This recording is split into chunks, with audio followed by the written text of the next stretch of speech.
Two-part analysis questions have solutions in two parts that consist of a few lines of text and instructions to select choices in a table based on the given information.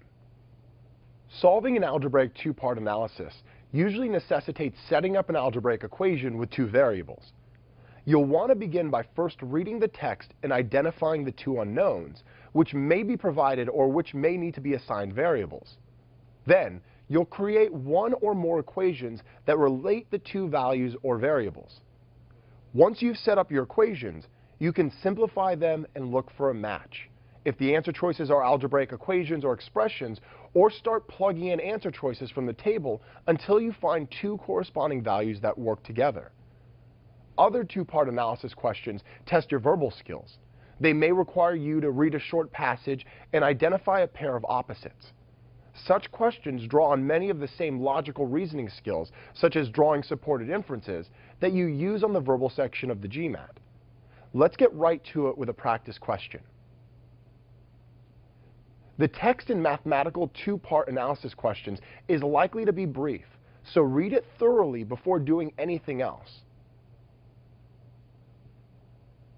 Here, you're given information about students at University X. The number of students who are taking economics, 146, and the number of students who are taking history, 97. The question asks you to find two numbers. First, the number of students taking at least one of these two subjects, and second, the number of students who are taking both. Start by solving for the number of students taking at least one subject. The most efficient way to determine this number is to think critically. You can add together the numbers of students taking each subject, but you know from the question stem that some students are taking both. If you rely on simple addition, you end up counting those students twice. Instead, set up an equation that relates the number of students in at least one subject and call that the variable A to the number of students in both for variable B. So your initial equation is the number of students in at least one subject is equal to the number of students taking economics plus the number of students taking history minus the number of students who are taking both. So, A equals 146 plus 97 minus B. Add the two common terms, and you have A equals 243 minus B. Now try plugging in possible values for B into the equation to determine what the corresponding value for A is. Since B must be the smaller of the two numbers, start testing at the top of the column with B equals 78. Your equation is now A equals 243 minus 78, which equals 165. Do you see 165 in the possible answer choices? No. The closest they get is 164, so this isn't the correct answer. Once you know that 78 is not a possible answer for B, move on to 83. Plugging it into the formula, you have A equals 243 minus 83, which equals 160. Now, do you see 160 among the possible answer choices? Yes. This question format always has a single solution, so you don't need to test any further answer choices. Before submitting your answers, make sure that you enter each of your choices in the correct column. It'd be unfortunate to do all of the work correctly, get the correct answers, and then not receive credit simply because you selected the numbers in the opposite columns.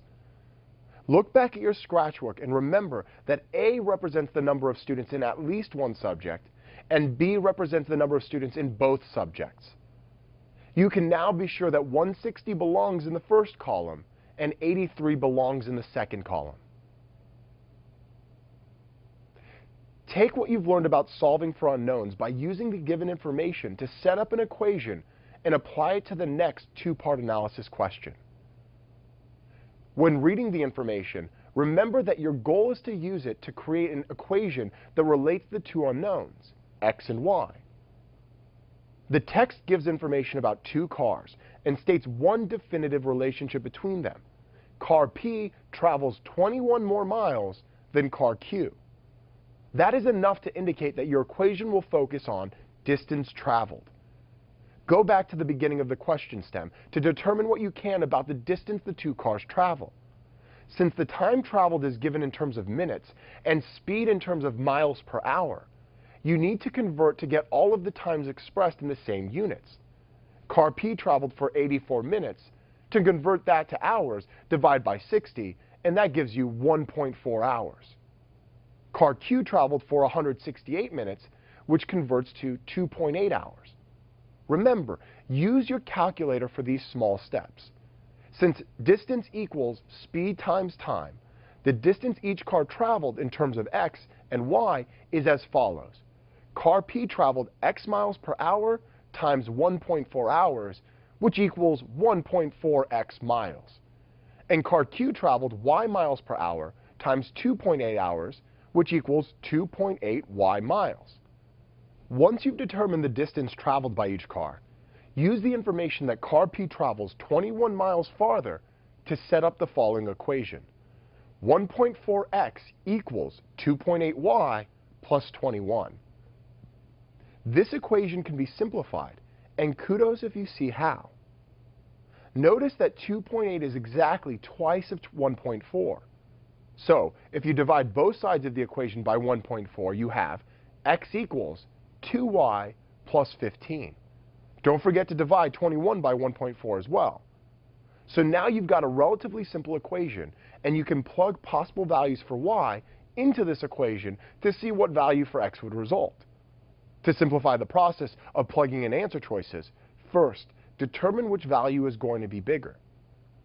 Since all of the answer choices are positive, as they would have to be since they represent the speed a car travels, you know that x must be greater than y.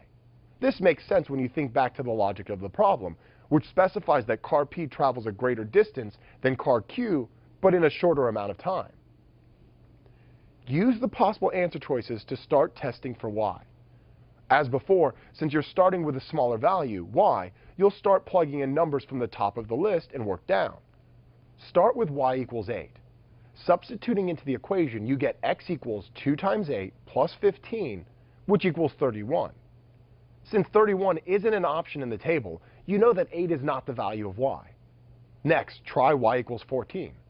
In this case, the calculation would be x equals 2 times 14 plus 15, which equals 43. And again, 43 isn't one of the available choices, so keep going. If y equals 17, then x equals 2 times 17 plus 15, which equals 49. Since 49 is among the answer choices, it must be the value for x. Again, be very careful when filling in the answer choices. Your answers are x equals 49 and y equals 17. The mathematical element of a two-part analysis question may be difficult to grasp at first. But for questions in which you're asked about the relationship of variables, be aware to look for differences or sums or products and not necessarily specific values. If you can spot that relationship quickly, you'll make quick work of this question type on test day.